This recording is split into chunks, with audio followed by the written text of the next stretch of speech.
Mes parents m'ont laissé dans un restaurant avec une facture de 12 000 $ pour plaisanter, voyons comment l'échec trouve son. Je m'appelle Amber Mitchell, j'ai 24 ans, et je suis assise seule dans le restaurant le plus cher de la ville, à fixer une addition de 12 000 $ que je ne peux pas payer. Mes mains tremblent en lisant le mot de mes parents. Voyons comment la ratée va se sortir de celle-ci. Considère cela comme un entraînement à la vie. Ils ont planifié cette blague pour m'apprendre la responsabilité, une chose dont ils prétendent que je manque. Mais cette fois, ils sont allés trop loin. Le porte-addition en cuir semble peser 1000 livres alors que je lutte pour respirer. Si vous regardez cette vidéo, faites-moi savoir d'où vous la regardez et cliquez sur le bouton j'aime et abonnez-vous pour suivre mon parcours depuis ce moment humiliant jusqu'au chemin inattendu qu'il m'a fait emprunter. Grandir dans la maison des Mitchell signifiait vivre sous un microscope. Mes parents, Lauren et Jason Mitchell, ont bâti leur empire immobilier à partir de rien, transformant un petit investissement en une entreprise de plusieurs millions de dollars en une décennie. Leur histoire de succès était impressionnante, mais elle a jeté une longue ombre sur mon enfance. Chaque réussite n'était pas célébrée, elle était attendue. Chaque échec était magnifié et catalogué pour référence future. Notre maison de 5 chambres à Highland Park mettait en valeur leur succès avec ses comptoirs en marbre et son grand escalier. Mais le perfectionnisme qui imprégnait chaque recoin la faisait ressembler plus à un musée qu'à un foyer. Les photographies de vacances familiales affichées sur les murs capturaient des visages souriants, mais les appareils photo manquaient l'attention avant chaque prise, ma mère ajustant ma posture ou mon père me rappelant de sourire, comme si tu le pensais vraiment. L'excellence n'est pas un objectif, Amber. C'est la base, disait mon père en examinant mon bulletin scolaire. Un A- en calcul n'était pas une raison de célébrer, mais de tenir des conversations inquiètes sur la baisse des standards.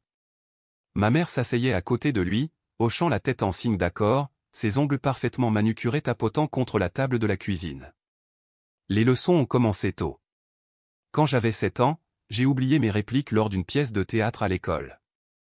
Au lieu de réconfort, j'ai eu droit à une semaine de répétitions obligatoires dans notre salon. À 12 ans, je suis arrivé deuxième à un concours régional d'orthographe. Mon prix a été 3 heures supplémentaires de pratique de vocabulaire chaque jour pendant un mois. Nous te préparons pour le monde réel, expliquait ma mère. Personne n'adore ne récompense la médiocrité. Le moment décisif est survenu pendant ma dernière année de lycée. Malgré le maintien d'une moyenne de 4.0, ma participation à de nombreuses activités extrascolaires et l'obtention de mon admission dans plusieurs universités prestigieuses, j'ai commis le péché ultime dans la maison des Mitchell. J'ai choisi d'aller à la Rhode Island School of Design au lieu de l'alma mater de mes parents, l'université de Princeton. Là, avait ricané mon père, faisant glisser ma lettre d'acceptation sur la table comme si elle était contaminée. Ce n'est pas un chemin de carrière, Amber. C'est un passe-temps. La déception de ma mère s'est manifestée d'une manière plus subtile mais tout aussi douloureuse. Je ne comprends tout simplement pas pourquoi tu gâcherais ton potentiel comme ça, a-t-elle dit, sa voix portant cette note familière de résignation qui était devenue la bande-son de notre relation. Malgré leur désapprobation, j'ai suivi ma passion. 4 années d'école d'art m'ont donné un avant-goût de la liberté, mais les réalités financières signifiaient que je ne pouvais pas couper complètement les ponts. Mes parents payaient mes frais de scolarité, un fait qu'ils ne m'ont jamais laissé oublier, bien qu'ils aient clairement indiqué que cet investissement était au mieux réticent. Après l'obtention de mon diplôme, j'ai décroché un poste dans une petite mais respectée galerie à Chicago. Pendant 18 mois, j'ai maintenu mon indépendance, même si mon studio pouvait tenir dans le dressing de mes parents. Je me débrouillais selon mes propres termes, jusqu'à ce que ce ne soit plus le cas. Les coupes budgétaires ont durement frappé la galerie. En tant que nouvelle recrue, j'ai été la première à partir. Avec un loyer à payer et des économies épuisées, j'ai fait face à la perspective humiliante de retourner vivre à la maison à 24 ans. La réponse de mes parents à ma situation difficile était un mélange de satisfaction narquoise et de soutien conditionnel. « Bien sûr que tu peux rester avec nous », a dit ma mère au téléphone. C'est ce qui arrive dans le monde de l'art. Au moins, maintenant tu comprends. Le retour à la maison a rétabli les anciennes habitudes avec une vitesse effrayante. Ma chambre restait inchangée, une capsule temporelle des réussites du lycée. Mais de nouvelles règles ont été mises en œuvre, couvre-feu, contrôle, et séances de stratégie de carrière qui impliquaient invariablement des suggestions de candidature pour des écoles de commerce. Le mot « échec » est devenu plus fréquent dans le vocabulaire de mes parents. Ce n'était pas toujours direct. Parfois, il était enveloppé d'inquiétude ou déguisé en conseil, mais il était omniprésent. Chaque lettre de refus d'emploi ou courriel sans réponse devenait une preuve dans leur dossier permanent contre le chemin que j'avais choisi. 3 mois après le début de cet arrangement, mon père a annoncé que nous allions dîner chez Lucille, le restaurant le plus exclusif de la ville, où les réservations se faisaient généralement des mois à l'avance. Nous dînerons avec les Thompson, a-t-il expliqué, faisant référence à des associés de longue date. Porte quelque chose d'approprié. Le trajet jusqu'au restaurant fut inconfortablement silencieux, à l'exception des commentaires occasionnels de ma mère sur mon apparence. « N'aurais-tu pas pu faire quelque chose de plus avec tes cheveux ?» a-t-elle demandé, observant mon simple chignon dans le rétroviseur. Les premières impressions comptent. Je regardais par la fenêtre, observant les lumières de la ville se fondre les unes dans les autres, ignorant que ce dîner deviendrait un tournant dans ma vie, mais pas de la manière que mes parents avaient prévu. Lucille occupait tout le dernier étage d'un gratte-ciel du centre-ville, ses murs de verre offrant des vues panoramiques sur la ligne d'horizon de la ville. Un portier en uniforme nous a accueillis alors que nous entrions dans le hall en marbre, et un ascenseur privé nous a emmenés au restaurant. Le maître d'hôtel a reconnu mon père immédiatement. « Monsieur Mitchell, quel plaisir de vous revoir. Votre table est prête. » Nous l'avons suivi à travers le restaurant faiblement éclairé, passant devant des tables de clients bien habillés engagés dans des conversations feutrées. Des lustres en cristal projetaient une lueur chaleureuse sur l'espace, et une musique de piano en direct fournissait une bande-son sophistiquée. Je me sentais mal habillé malgré ma meilleure robe noire et les boucles d'oreilles en perles que ma grand-mère m'avait offertes pour mon diplôme.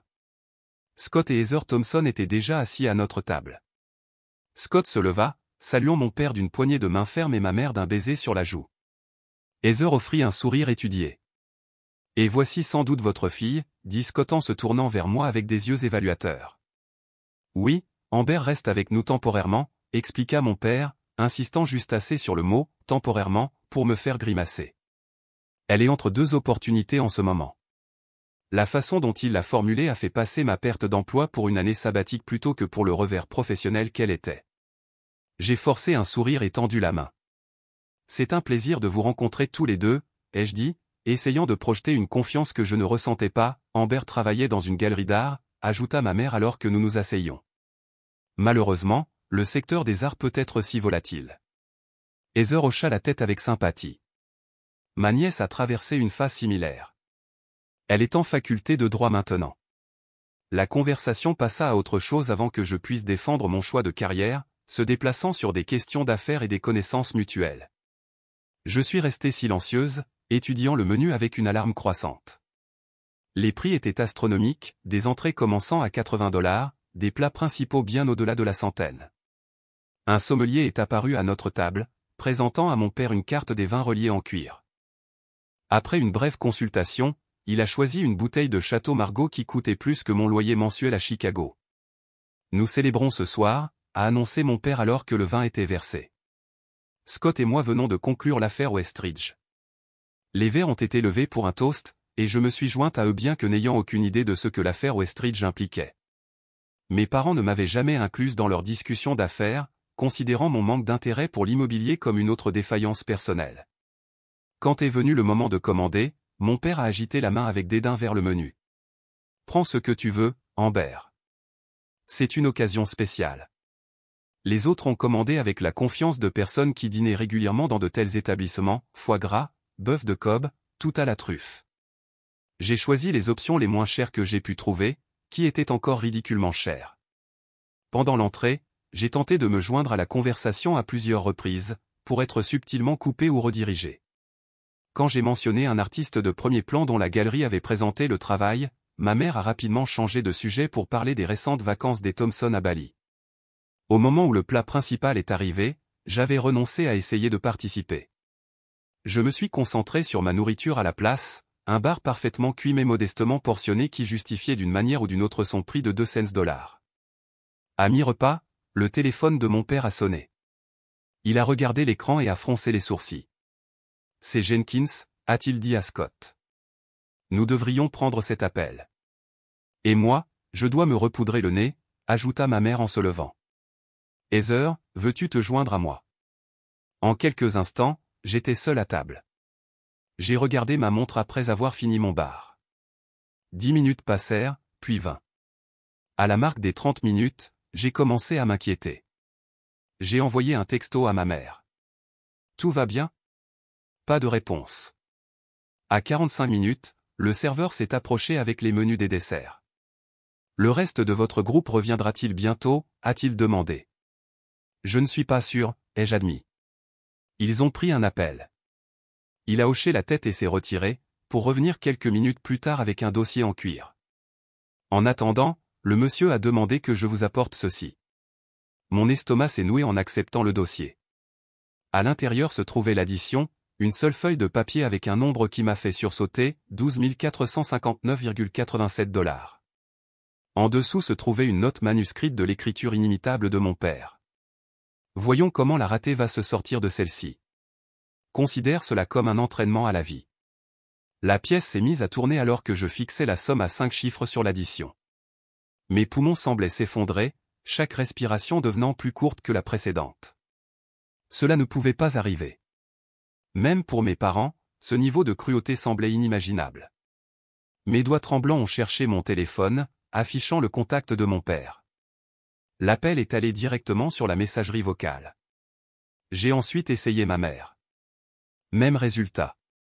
Avec une panique croissante, j'ai envoyé des textos aux deux. Ce n'est pas drôle. S'il vous plaît, revenez. Les messages s'affichaient comme livrés mais restaient non lus.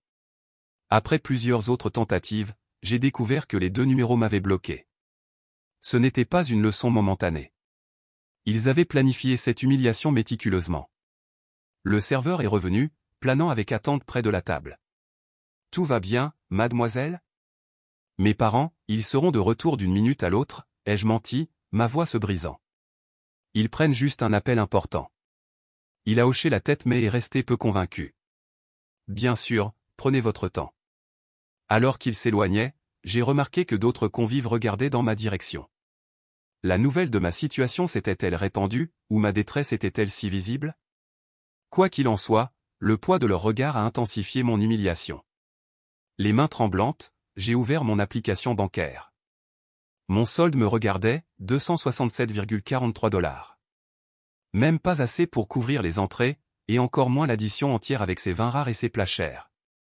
Ce n'était pas la première leçon que mes parents avaient orchestrée.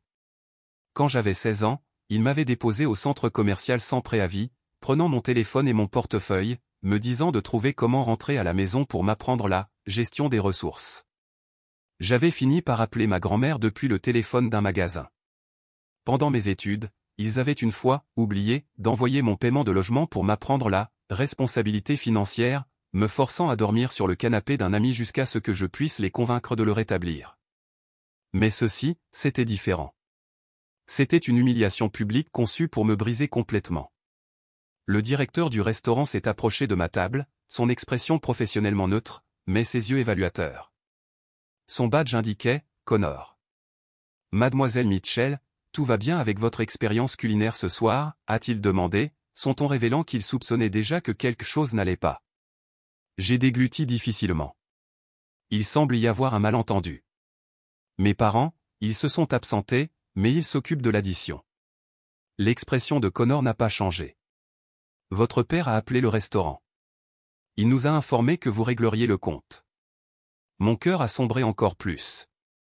Il doit y avoir une erreur, ai-je murmuré, bien que je sache qu'il n'y en avait pas. C'était exactement ce que mes parents avaient prévu. J'ai bien peur que non. Il a été très clair, a répondu Connor. Sa voix s'est légèrement abaissée. Y a-t-il un problème avec le paiement ? Les larmes que j'avais retenues ont débordé. Je ne peux pas payer ça, ai-je admis, les mots me brûlant la gorge. Je n'ai pas ce genre d'argent. Son attitude professionnelle s'est durcie. Je vois. Dans ce cas, je vais devoir vous demander d'appeler quelqu'un qui peut vous aider à résoudre cette situation. Sinon, nous pourrions devoir impliquer les autorités. La menace de l'intervention de la police a envoyé une nouvelle vague de panique à travers moi. Une scène d'une émission de télévision m'a traversé l'esprit, une femme menée hors d'un restaurant menotté pour avoir filé sans payer. M'arrêterait-il vraiment ? Mes parents pouvaient-ils vraiment vouloir que cela arrive ? S'il vous plaît, ai-je supplié. Laissez-moi essayer de trouver une solution. Puis-je faire un paiement partiel maintenant et le reste plus tard ? L'expression de Connor est restée impassible. Je crains que nous n'offrions pas de plan de paiement, mademoiselle Mitchell. Pendant que nous parlions, de plus en plus de convives se tournaient pour observer notre interaction, leurs expressions allant de la curiosité au jugement. Mon humiliation publique était maintenant complète. N'ayant nulle part où me tourner, j'ai appelé ma meilleure amie, Riley. J'ai besoin d'aide, ai-je dit quand elle a répondu, ma voix à peine audible. Je suis chez Lucille, et mes parents m'ont laissé avec une énorme addition comme une sorte de leçon tordue. Énorme comment, a demandé Riley. Quand je lui ai dit le montant, elle a eu le souffle coupé. Amber, je n'ai pas ce genre d'argent. Je pourrais peut-être te virer $200, mais c'est littéralement tout ce que j'ai jusqu'à la paix. Ce n'était pas assez, mais c'était quelque chose. Tout est la bienvenue, ai-je dit. Après avoir raccroché, Connor m'a suggéré d'appeler d'autres membres de ma famille. Avec des options limitées, j'ai essayé ma tante Jennifer, la sœur de ma mère, qui avait toujours été plus gentille que le reste de la famille. Ma chérie, je suis vraiment désolée, a-t-elle dit après que j'ai expliqué la situation. Ça ressemble tout à fait à quelque chose que ta mère ferait. J'aiderais bien, mais je suis en Europe en ce moment. Le temps que je puisse transférer de l'argent, il serait trop tard. À chaque tentative infructueuse, la réalité de ma situation devenait plus claire. J'étais piégé, exactement comme mes parents l'avaient prévu. Y a-t-il autre chose que vous pourriez offrir en garantie, a demandé Connor, sa voix s'abaissant à nouveau. Des bijoux? Une montre? J'ai secoué la tête, puis j'ai fait une pause. J'avais bien une chose de valeur potentielle, mon portfolio. Je l'avais apporté au dîner, espérant montrer à mes parents mon travail récent, une tentative pathétique de gagner à nouveau leur approbation. J'ai mes œuvres d'art, ai-je dit avec hésitation. Des pièces originales. Elles ont de la valeur. Connor a haussé un sourcil mais m'a fait signe de lui montrer. J'ai récupéré le portfolio en cuir à côté de ma chaise et l'ai soigneusement ouvert sur la table débarrassée. À l'intérieur se trouvaient mes meilleures œuvres, des paysages urbains détaillés avec des éléments cachés qui ne se révélaient qu'après un examen attentif. À ma grande surprise, la façade professionnelle de Connor s'est légèrement fissurée alors qu'il examinait la première pièce. C'est vraiment bien, a-t-il dit, étudiant les détails complexes d'un paysage urbain au crépuscule. C'est vous qui avez fait ça? J'ai hoché la tête, une minuscule lueur de fierté déplaçant momentanément ma panique. RISD? Rhode Island School of Design, a-t-il demandé, levant les yeux avec un nouvel intérêt. C'est là que mon frère a étudié. Pour la première fois de la soirée, quelqu'un voyait vraiment mon travail, le voyait vraiment, plutôt que de le rejeter comme un passe-temps ou une phase. Connor a soigneusement examiné chaque pièce, posant des questions sur ma technique et mon inspiration qui révélaient qu'il en savait plus sur l'art que ce à quoi je m'attendais de la part d'un directeur de restaurant. Avez-vous déjà exposé à la galerie Kingston, a-t-il demandé. Une partie de votre travail me rappelle une exposition que j'ai vue là-bas l'année dernière. La conversation sur mon art a fourni un bref répit à ma crise, une petite validation dont je n'avais pas réalisé à quel point j'avais désespérément besoin. Pendant un moment, je n'étais pas une ratée assise seule avec une addition impayable, j'étais une artiste discutant de son travail avec quelqu'un qui l'appréciait vraiment. Alors que Connor continuait d'examiner mon portfolio, j'ai senti un étrange changement dans la dynamique entre nous. Ce qui avait commencé comme une confrontation évoluait en quelque chose qui ressemblait à un intérêt professionnel. Avez-vous envisagé de les vendre, a-t-il demandé, remettant soigneusement une pièce détaillée dans mon portfolio. J'ai vendu quelques petites œuvres, ai-je admis, mais rien de significatif pour l'instant. La galerie pour laquelle je travaillais allait présenter certaines de mes pièces avant de devoir me laisser partir. Connor hocha la tête d'un air pensif. Mon frère, Tyler, possède une petite galerie en ville. Il se concentre sur les artistes émergents. Il hésita, puis ajouta, cela vous dérangerait-il si je l'appelais? Il pourrait être intéressé par votre travail. L'espoir a faiblement vacillé. Ce serait incroyable, mais viendrait-il ce soir? Je suis toujours confronté à ce problème immédiat. J'ai fait un geste vers l'addition qui trônait toujours de manière menaçante sur la table. Laissez-moi l'appeler, dit Connor, s'éloignant pour passer l'appel en privé. En attendant, j'ai réessayé Riley, qui a confirmé qu'elle avait transféré les $200 qu'elle avait promis. C'était une goutte d'eau dans l'océan par rapport à ce que je devais, mais c'était quelque chose. Je l'ai remercié profusément. Que pensaient tes parents qu'il se passerait, a-t-elle demandé, la colère évidente dans sa voix. S'attendait-il à ce que tu produises magiquement $12 000? Je pense qu'ils s'attendaient à ce que je les appelle pour les supplier de m'aider, ai-je répondu, la prise de conscience se faisant jour, pour admettre que je suis une ratée et que j'ai besoin d'eux. C'est une question de contrôle. La réponse de Riley fut immédiate et féroce. Au diable tout ça. Ne leur donne pas ce qu'ils veulent. Ces mots ont renforcé ma résolution. Je trouverai une autre issue à cette situation, n'importe quelle autre, avant d'appeler mes parents. Connor est revenu 15 minutes plus tard. Tyler est en route. Il a dit qu'il était intrigué par ma description de votre travail, mais je dois être franc. Même s'il est intéressé, il ne pourra probablement pas couvrir toute l'addition immédiatement. Je comprends, ai-je dit, reconnaissante même pour cette lueur d'espoir. Pendant que nous attendions Tyler, j'ai remarqué un couple de personnes âgées à une table voisine qui observaient notre interaction avec un intérêt non dissimulé. La femme a chuchoté quelque chose à son mari, qui a hoché la tête avant de se lever et de s'approcher de notre table. « Excusez-moi » a-t-il dit, sa voix douce mais ferme. « Je suis Frank Wilson, et voici ma femme, Doris.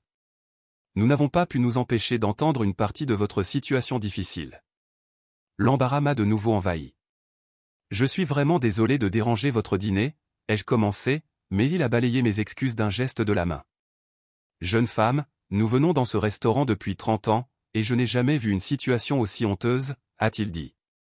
Un instant, j'ai cru que sa critique m'était adressée jusqu'à ce qu'il continue, quelle sorte de parent ferait une chose pareille à son enfant. L'alliance inattendue m'a fait monter de nouvelles larmes aux yeux. Frank s'est tourné vers Connor. J'aimerais parler au propriétaire de la façon dont cet établissement gère la situation. Connor se redressa. Monsieur Wilson, je vous assure que nous essayons de trouver une solution qui convienne à tout le monde. Vraiment, a contesté Frank. Parce que de là où je suis assis, il me semble que vous menacez une jeune femme d'une action policière à cause de quelque chose qui est entièrement hors de son contrôle. Pendant que les hommes parlaient, Doris est venue s'asseoir sur la chaise à côté de moi. Mes parents étaient difficiles aussi, a-t-elle dit doucement, en me tapotant la main. Pas aussi dramatique, mais ils n'ont jamais cru que je pouvais réussir par moi-même. Comment avez-vous géré ça, ai-je demandé. Je suis parti, a-t-elle dit simplement. J'ai construit ma propre vie. Ce fut la décision la plus difficile et la meilleure que j'ai jamais prise. Elle a fait un signe de tête vers Frank. Je l'ai rencontré 2 ans plus tard. Il a vu en moi une valeur que ma famille n'a jamais vue. Leur gentillesse inattendue était bouleversante. Ces étrangers montraient plus de compassion que mes propres parents en des années. 20 minutes plus tard, Tyler est arrivé. Il était plus jeune que Connor, habillé de manière décontractée en jean et chemise, avec les mêmes yeux observateurs que son frère. Il m'a salué d'une poignée de main chaleureuse avant de tourner son attention vers mon portfolio. Contrairement à l'intérêt poli de Connor, l'évaluation de Tyler était intensément concentrée. Il a étudié chaque pièce en silence, posant occasionnellement des questions techniques sur mon processus ou mon inspiration. Les minutes se sont étirées inconfortablement pendant qu'il examinait mon travail, mais j'ai résisté à l'envie de combler le silence par des bavardages nerveux. Finalement, il a levé les yeux. « C'est excellent » a-t-il dit. Particulièrement cette série. Il a montré mes paysages nocturnes urbains, une collection que j'avais créée pendant ma dernière année à l'Arist. Il y a quelque chose qui rappelle Edward Hopper, mais avec une perspective architecturale moderne qui semble nouvelle. Son retour spécifique et réfléchi était une validation dont je ne savais pas que j'avais faim. Ce n'étaient pas les vagues commentaires, très sympas, que j'avais reçus des amis de la famille ou les remarques dédaigneuses, passe-temps intéressants, de mes parents. C'était un professionnel qui reconnaissait mon travail sur ses mérites artistiques. J'aimerais présenter ses œuvres dans ma galerie, a dit Tyler. Et je suis prêt à acheter 2 pièces directement ce soir. Mon cœur s'est emballé. Combien offrez-vous, ai-je demandé, essayant de garder ma voix stable. Le chiffre qu'il a nommé n'était pas suffisant pour couvrir toute l'addition, mais combiné à la contribution de Riley et au peu que j'avais sur mon compte, cela ferait une différence significative. Un soulagement m'a envahi, rapidement suivi d'une nouvelle inquiétude. Mais ce sont certaines de mes meilleures pièces, ai-je dit. J'espérais construire mon portfolio avec elles. Tyler a souri. C'est exactement pour ça que je les veux. Elles montrent votre potentiel. Et je n'achète pas seulement l'art. J'investis dans vos futures expositions dans ma galerie. Alors que nous négocions les termes, Connor s'est approché avec une mise à jour. J'ai parlé à la direction, a-t-il dit. Étant donné les circonstances inhabituelles, ils ont accepté de réduire l'addition de 15% à titre de courtoisie professionnelle. La combinaison de l'achat de Tyler, de la réduction, et des contributions de Riley et de mon propre compte me laissait encore à court d'environ $2000. Je calculais combien de temps il me faudrait pour rembourser ce montant quand Frank Wilson s'est de nouveau approché. La différence est réglée, a-t-il dit fermement. Je ne peux pas accepter ça, ai-je protesté. C'est trop. Considérez cela comme un investissement, pas de la charité, a dit Doris, rejoignant son mari. Mais nous avons une condition. Laquelle, ai-je demandé prudemment. Vous ne retournez pas chez ces gens ce soir, a dit Frank, son expression sérieuse. Personne qui mettrait son enfant dans cette position ne mérite que cet enfant lui soit rendu. Mais je n'ai nulle part où aller, ai-je admis. Doris a souri. Nous avons une maison d'amis qui est vide. Elle est à vous jusqu'à ce que vous vous remettiez sur pied. Leur offre était si inattendue, si généreuse que je ne pouvais pas parler. Ces étrangers avaient fait plus pour moi en une soirée que mes parents en des années. Alors que Tyler m'aidait à rassembler le reste de mes œuvres et que Connor traitait les différents paiements, mon téléphone a sonné. C'était mon père. Après des heures de silence, maintenant il appelait. Ma main a plané au-dessus de l'écran, tenté de l'ignorer comme il m'avait ignoré. Mais quelque chose en moi avait besoin de tourner la page. J'ai répondu. Alors, la voix de mon père est venue, narquoise et pleine d'attente. Tu as appris ta leçon? Si j'ai appris ma leçon, ai-je répété, ma voix plus stable que je ne l'aurais cru. Oui, mais probablement pas celle que vous aviez prévue. Il y eut une pause à l'autre bout du fil. Qu'est-ce que ça veut dire? Comment as-tu payé l'addition? J'ai vendu mon art, ai-je répondu, incapable d'empêcher une note de fierté dans ma voix. 2 pièces, en fait. Son ricanement fut immédiat et prévisible. Ne sois pas ridicule. Qui achèterait tes petits dessins pour ce genre d'argent? Le mépris qui m'aurait anéanti quelques heures plus tôt a maintenant renforcé ma résolution. Quelqu'un qui comprend vraiment l'art, contrairement à vous. Et je ne rentre pas à la maison ce soir. Ne sois pas dramatique, Amber, a coupé la voix de ma mère. Il m'avait mise sur haut-parleur. Tu surréagis à une simple leçon de responsabilité. Une simple leçon, ai-je répété, incrédule. Vous m'avez laissé avec une addition de $12 000 et avez bloqué mes appels. Il n'y a rien de simple là-dedans. Où comptes-tu aller exactement, a exigé mon père, son ton passant de narquois inquiet alors qu'il réalisait que son plan ne se déroulait pas comme prévu. J'ai regardé Frank et Doris, qui me regardaient avec des sourires encourageants, et Tyler, qui emballait soigneusement le reste de mes œuvres dans mon portfolio. Même Connor, qui avait commencé comme un adversaire, semblait maintenant fermement de mon côté. J'ai des options, ai-je dit simplement. Au revoir.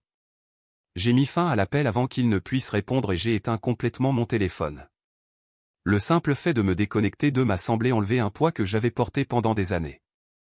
Tyler a fini de sécuriser mon portfolio et me l'a tendu. Je pensais ce que j'ai dit à propos de la présentation de votre travail, a-t-il dit. Mais j'aimerais vous offrir quelque chose d'autre également. Mon assistante de galerie est partie le mois dernier pour des études supérieures. Le poste est à temps partiel, mais il inclut un espace de studio. L'offre m'a stupéfié.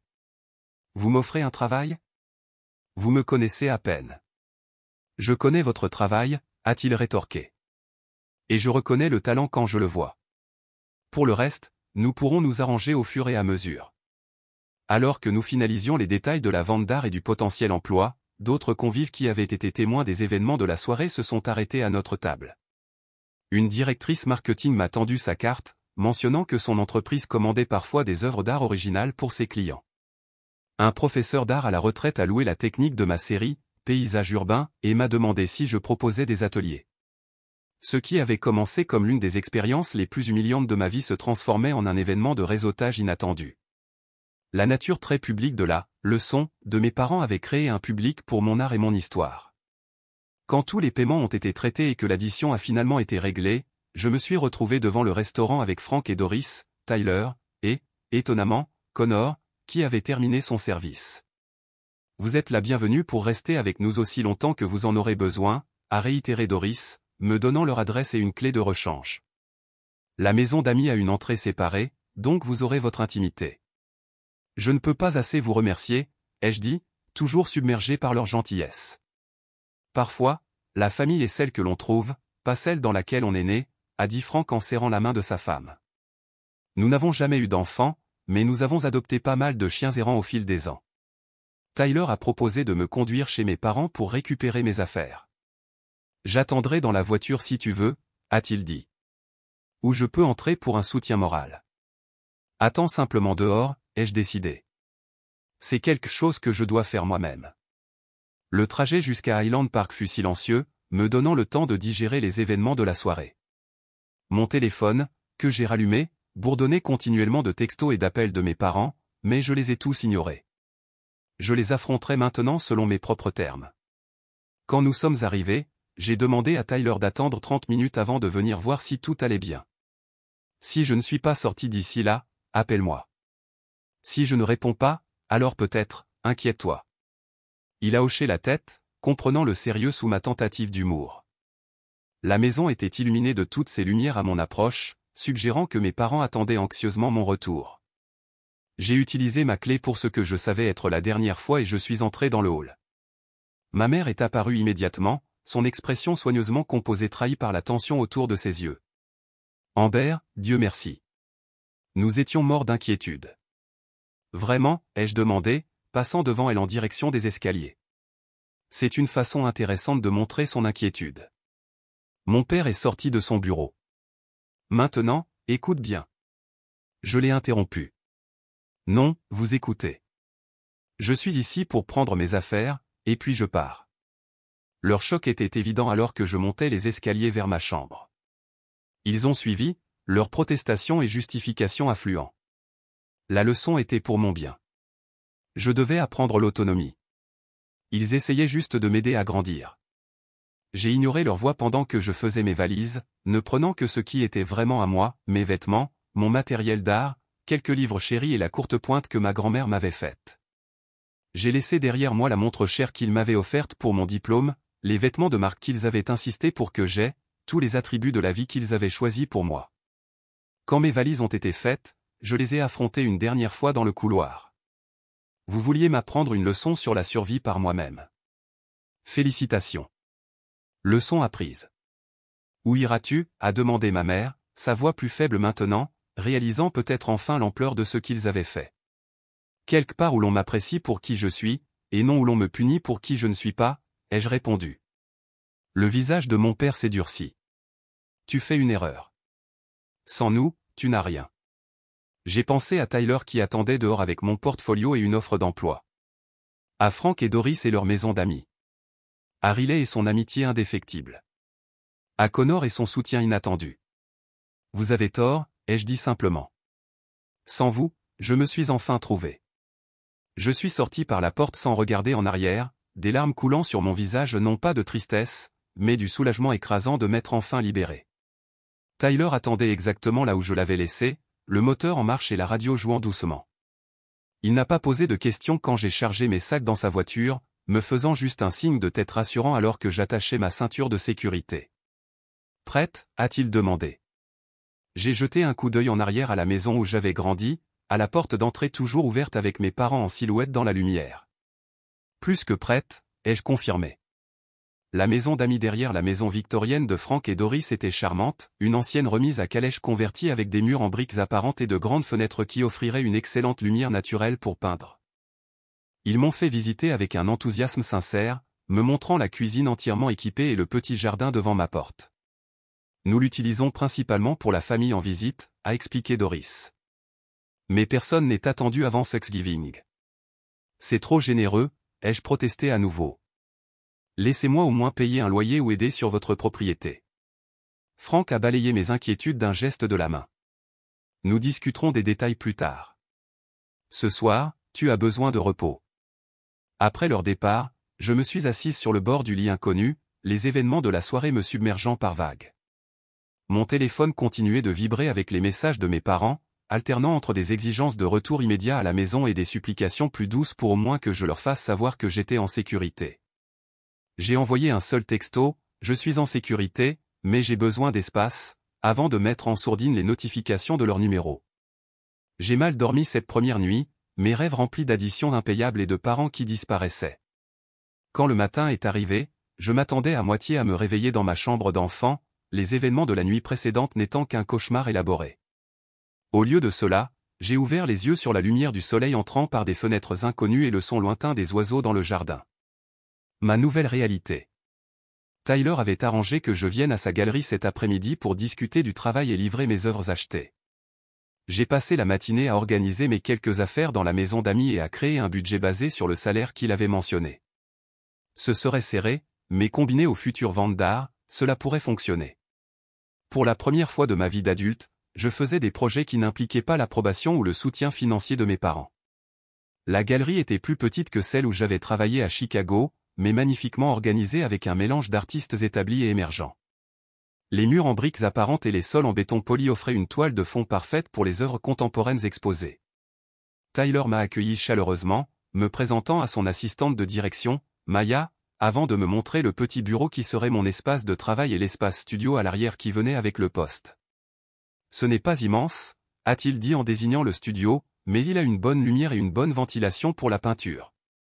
C'est parfait, ai-je répondu, imaginant déjà comment j'installerais mon chevalet et mes fournitures. Le travail lui-même était simple, aider à l'administration de la galerie, coordonner avec les artistes, assister lors des vernissages et maintenir le site web. Les horaires étaient flexibles, me laissant du temps pour créer mon propre travail. « Quand peux-tu commencer ?» a demandé Tyler. « Demain » ai-je suggéré, impatiente de me lancer dans ce nouveau chapitre. Il a ri. « J'aime ton enthousiasme. » Demain, alors. Ce soir-là, je suis retourné à la maison d'amis pour trouver que Doris avait laissé une cocotte et un mot de bienvenue sur le comptoir. Cette simple gentillesse m'a fait monter les larmes aux yeux. Je lui ai envoyé un texto de remerciement, ce qui a conduit à une invitation à dîner avec eux le lendemain soir. Autour d'un repas fait maison qui ne ressemblait en rien au dîner cher mais émotionnellement tendu de mon enfance, j'en ai appris plus sur Frank et Doris. Il était professeur d'anglais à la retraite, elle avait été infirmière pédiatrique. Ils s'étaient rencontrés dans la trentaine, tous deux ayant quitté des situations familiales difficiles dans la vingtaine. La famille, c'est compliqué, a dit Doris en servant la tarte aux pommes pour le dessert. Parfois, le plus difficile est d'accepter qu'on ne peut pas changer les gens qui ne veulent pas changer. J'ai passé des années à essayer de gagner l'approbation de mes parents, ai-je admis. Rien n'était jamais assez. Frank a hoché la tête avec sympathie. Certaines personnes ont plus besoin de contrôle que de connexion. Il m'a fallu beaucoup de temps pour comprendre que les critiques de mon père ne concernaient pas mes échecs. Elles concernaient son besoin de se sentir supérieur. Leurs éclairages m'ont aidé à commencer à traiter mes propres dynamiques familiales sous un nouvel angle. Peut-être que les leçons de mes parents avaient moins à voir avec m'aider à réussir qu'avec le maintien de leur contrôle sur ma vie. Ma première journée à la galerie s'est passée dans un flot d'informations et de tâches nouvelles. Tyler était un mentor patient, et l'efficacité amicale de Maya a rendu la courbe d'apprentissage moins intimidante. À la fin de la semaine, je m'installais dans une routine qui comprenait du travail le matin à la galerie, des sessions de peinture l'après-midi dans mon nouvel espace studio, et des dîners occasionnels avec Frank et Doris. Mes parents ont continué leur campagne d'appels et de textos, allant jusqu'au courriel et même aux messages par l'intermédiaire de relais. Quand j'ai maintenu ma distance, ils ont oscillé entre la colère, après tout ce que nous avons fait pour toi, la manipulation, ta mère est hors d'elle d'inquiétude, et la négociation, nous pouvons discuter de plus d'indépendance si tu rentres à la maison.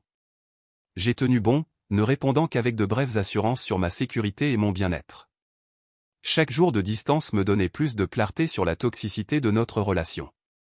2 semaines après l'incident, comme j'en étais venu à l'appeler, j'ai vendu ma première peinture par l'intermédiaire de la galerie de Tyler. Ce n'était pas une grosse vente, mais c'était à un véritable collectionneur qui appréciait mon travail pour ses propres mérites.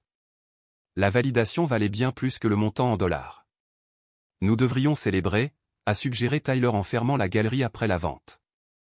Un dîner ? Il y a un super restaurant thaïlandais au coin de la rue.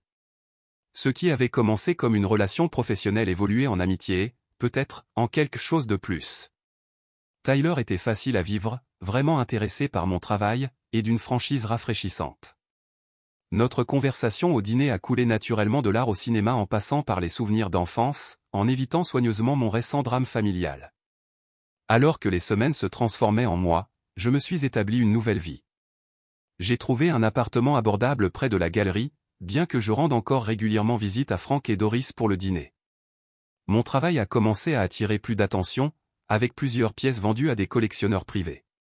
Tyler a présenté ma série, Nuit urbaine, dans une exposition de groupes d'artistes émergents, ce qui a conduit à une mention favorable dans une publication d'art local. Le point culminant est arrivé 6 mois après ce dîner fatidique lorsque Tyler m'a offert une exposition solo dans sa galerie. « Ton nouveau travail est prêt ?» a-t-il dit en examinant mes dernières pièces. Il est temps de présenter Amber Mitchell au monde de l'art comme il se doit.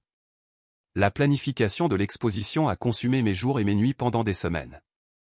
J'ai créé de nouvelles pièces pour compléter mon travail existant, développant une collection cohérente qui racontait l'histoire de l'isolement urbain et de la connexion inattendue des thèmes qui en étaient venus à définir mes propres expériences récentes. Le vernissage de mon exposition a coïncidé presque exactement avec le 6e anniversaire de la leçon de mes parents. L'ironie ne m'a pas échappé alors que je me tenais dans la galerie, entouré de mes œuvres et de gens qui étaient venus spécifiquement pour les voir. Frank et Doris sont arrivés tôt, apportant un petit cadeau, une boîte de peinture vintage qui avait appartenu à la tante de Doris. Pour notre artiste préféré, a dit Frank avec un clin d'œil. Riley est venu de l'extérieur de la ville, m'enveloppant dans une étreinte féroce. Je suis si fier de toi, a-t-elle murmuré. Et je n'ai jamais douté de toi une seule seconde. Même Connor du restaurant est venu, amenant sa petite amie et achetant une de mes petites pièces. Je savais ce soir-là que tu étais la vraie affaire, m'a-t-il dit. La galerie s'est remplie d'amateurs d'art, de critiques et de collectionneurs.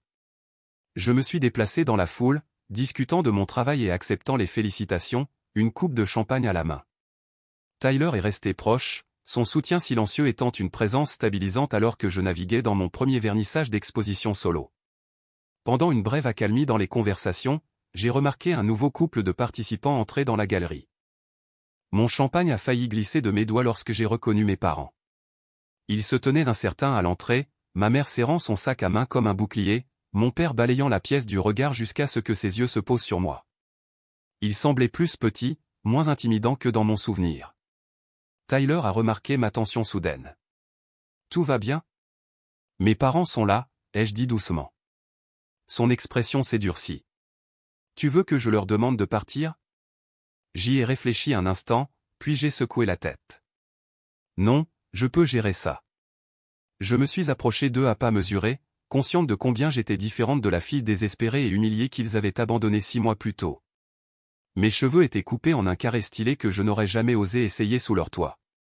Ma robe était vintage plutôt que de marque.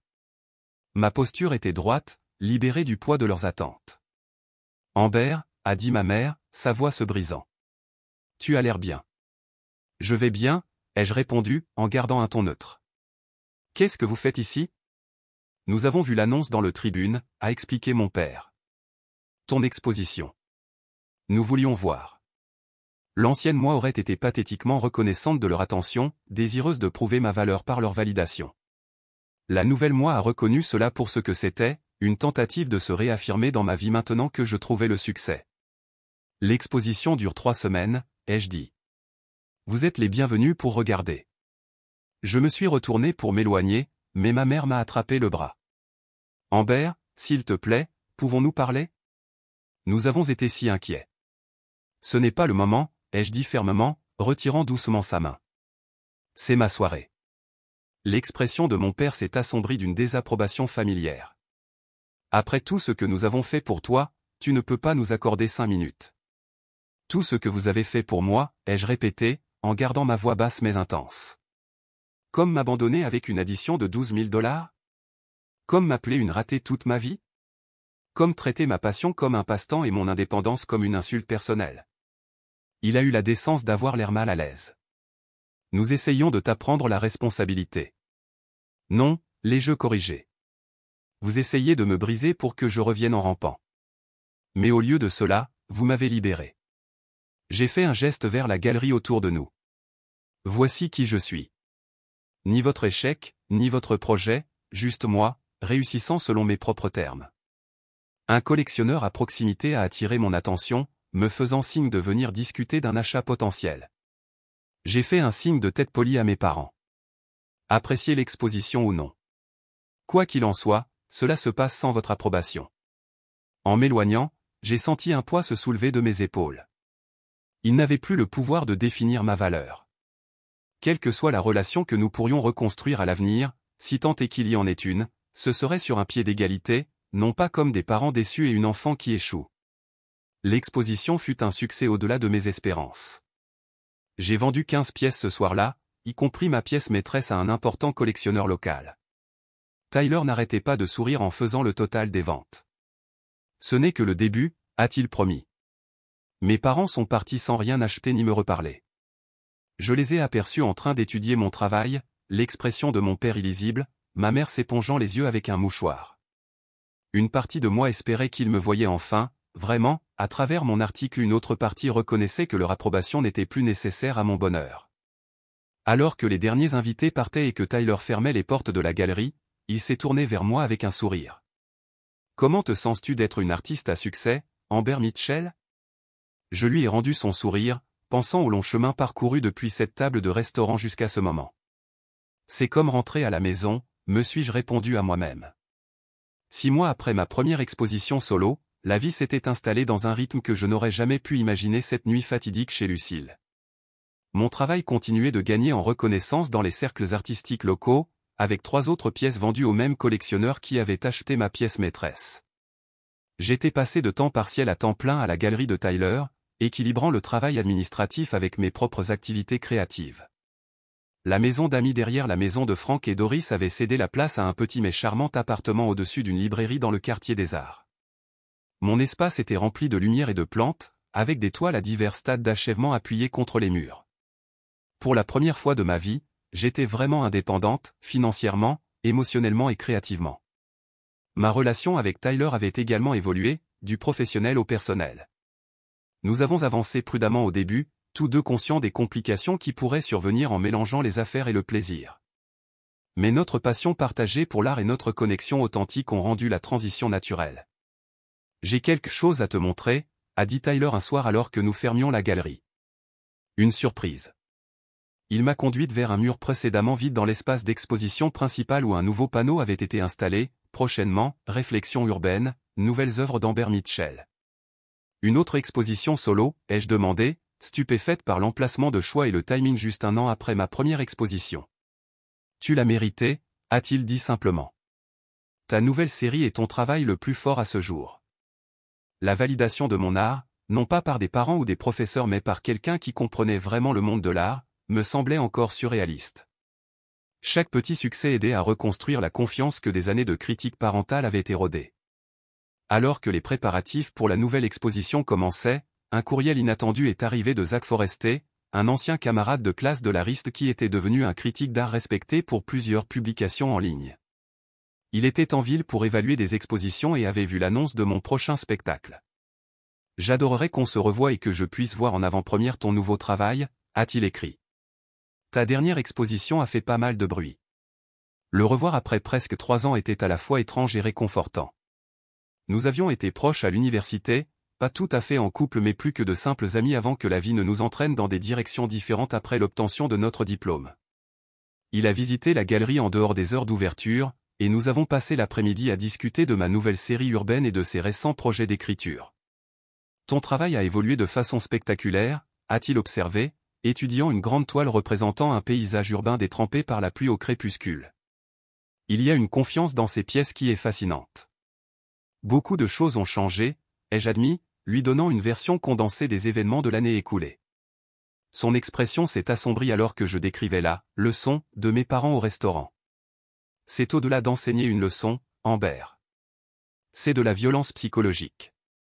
Personne n'avait utilisé ce terme auparavant, et l'entendre prononcer à voix haute était déconcertant. J'avais qualifié leurs actions de cruelles, manipulatrices et contrôlantes, mais violence semblait à la fois trop fort et étrangement précis. Je suis encore en train de tout digérer, ai-je dit. Certains jours, je suis en colère. D'autres jours, je me sens juste soulagé d'être libre. Zach est resté en ville plus longtemps que prévu, assistant à des événements de la galerie et se joignant à Tyler et moi pour les dîners. Sa perspective en tant qu'ancien ami et critique professionnel a fourni des commentaires précieux sur mon nouveau travail. Plus important encore, renouer avec quelqu'un qui m'avait connu avant, quelqu'un qui se souvenait de mes premières luttes et triomphes artistiques, a aidé à combler le fossé entre mon moi passé et mon moi présent. Ce qui avait commencé comme une réunion professionnelle a évolué en quelque chose de plus alors que Zach prolongeait son séjour. Tyler, toujours perspicace, a remarqué l'alchimie entre nous avant que je ne l'admette pleinement moi-même. Toi et Zach avez une histoire, a-t-il observé un soir après que Zach nous a quittés tôt pour finir une critique. Nous étions proches à l'université, ai-je admis. Rien de sérieux ne s'est jamais produit, mais il y a toujours eu quelque chose. Tyler hocha la tête d'un air pensif. Je vois la façon dont il regarde ton travail et toi. Son sourire était sincère, bien qu'un peu triste. Parfois, le timing est tout. Notre conversation ce soir-là a conduit à une décision douce et mutuelle de redevenir amis et collègues. Tyler est resté mon plus grand défenseur professionnel et un ami de confiance, tandis que ma relation avec Zach s'est approfondie pour devenir quelque chose pour lequel aucun de nous n'était prêt pendant nos années d'université. 2 semaines avant le vernissage de ma deuxième exposition, alors que Zach et moi discutions des pièces à mettre en avant dans le spectacle, mon téléphone a sonné avec le numéro de mes parents. J'avais maintenu un contact minimal avec eux depuis la nuit de ma première exposition, des textos occasionnels et un déjeuner bref et gênant qui s'était terminé avec mon père remettant en question la viabilité d'une carrière artistique. Je devrais prendre cet appel, ai-je dit à Zach, qui a hoché la tête et s'est éloigné pour me donner de l'intimité. Allô, ai-je répondu, me préparant. Amber ? La voix de ma mère semblait tendue. Nous venons d'apprendre par les Preston que tu as une autre exposition à venir. Bien sûr, il n'en avait pas entendu parler directement par les annonces de la galerie que je savais qu'il recevait ou par les publications d'art local. Il fallait que ça vienne de leur réseau social, formulé comme un potin potentiel ou une inquiétude. Oui, elle ouvre dans 2 semaines, ai-je confirmé. Ton père et moi aimerions y assister, a-t-elle dit formellement, comme si elle demandait une audience. Si cela te convient. Il y a 1 an, j'aurais désespérément souhaité leur présence, y voyant une validation de mes choix. Maintenant, je me sentais étrangement détaché de leur approbation. Le vernissage est le 15 à 19 h, ai-je dit. C'est ouvert au public. Il y eut une pause. Nous pensions que nous pourrions peut-être la voir avant, en privé, et peut-être dîner ensuite pour rattraper le temps perdu. La demande, raisonnable en surface, a déclenché une tension immédiate dans ma poitrine. Les visites privées étaient pour les collectionneurs et les critiques, pas pour des parents qui avaient passé des années à rejeter mon art comme un passe-temps, et, dîner, portait maintenant ses propres associations traumatisantes. La galerie est assez occupée avec les préparatifs, ai-je dit prudemment. Mais vous êtes les bienvenus au vernissage comme les autres invités. La déception de ma mère était palpable même à travers le téléphone. Je vois. Une autre pause. Nous espérions renouer, Amber. Pour faire amende honorable. Je ne suis pas prête pour ça, ai-je admis, me surprenant par mon honnêteté. Peut-être un jour, mais pas maintenant. La conversation s'est terminée peu de temps après, me laissant avec un mélange familier de culpabilité et de résolution. Zach, qui en avait entendu assez pour comprendre le contexte, a posé une main de soutien sur mon épaule. Fixer des limites n'est pas la même chose que de garder des rancunes, a-t-il dit doucement. Tu protèges ta paix.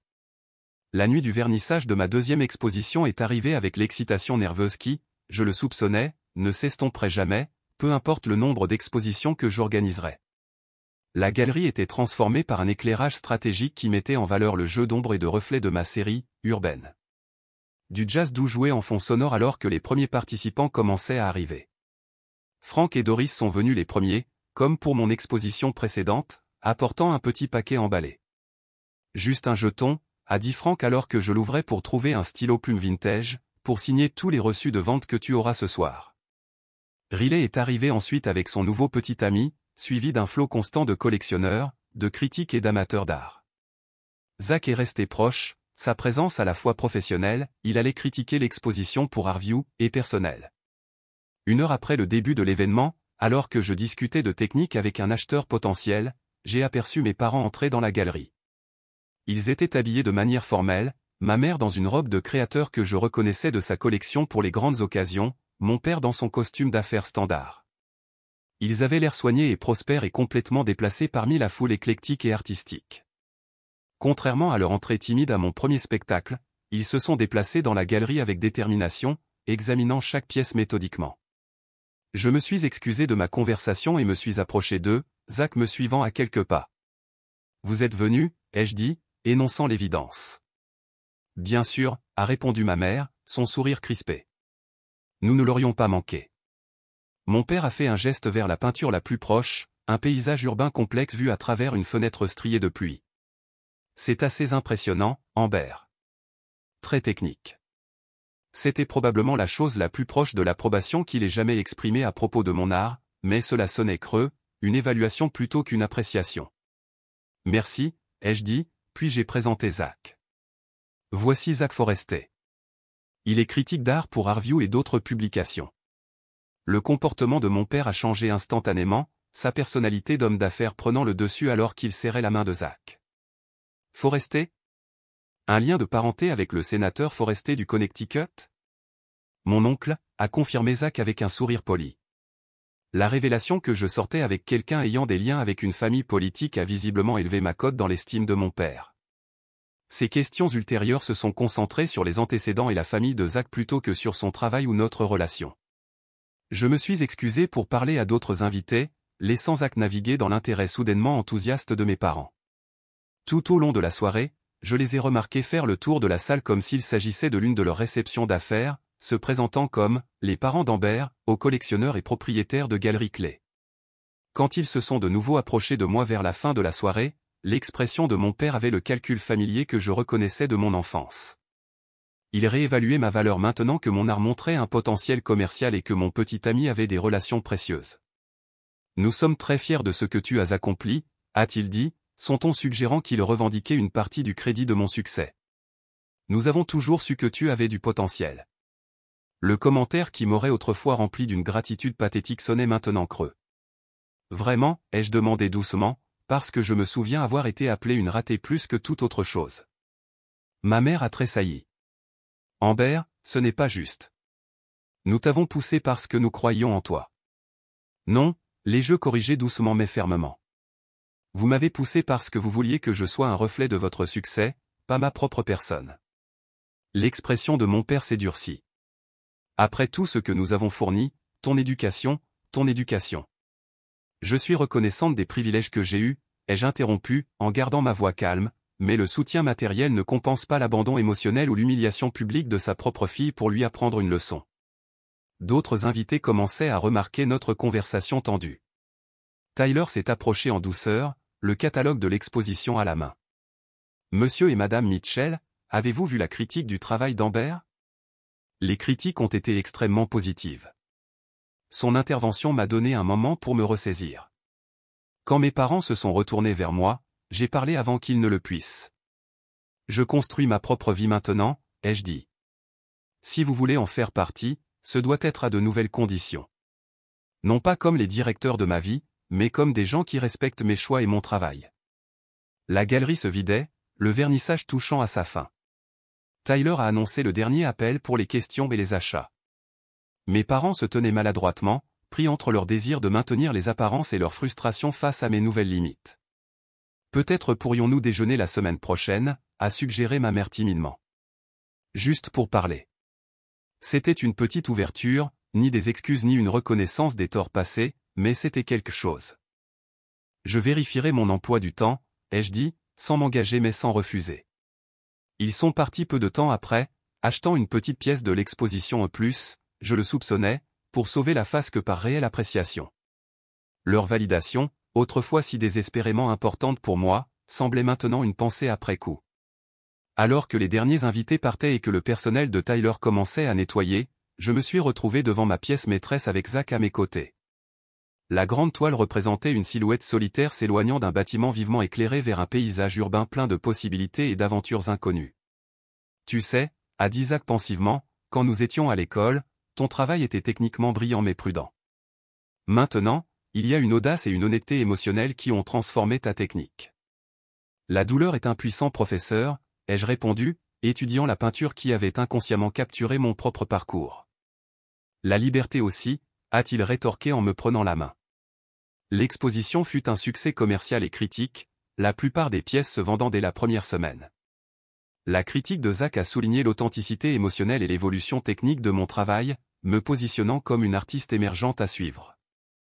Tyler a entamé des discussions sur un arrangement plus permanent avec la galerie, incluant un espace studio dédié et des expositions régulières.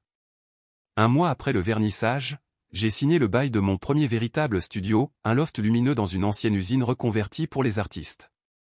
Alors que je disposais mes chevalets et mes fournitures dans l'espace qui était entièrement le mien, j'ai réfléchi au parcours extraordinaire de l'année écoulée.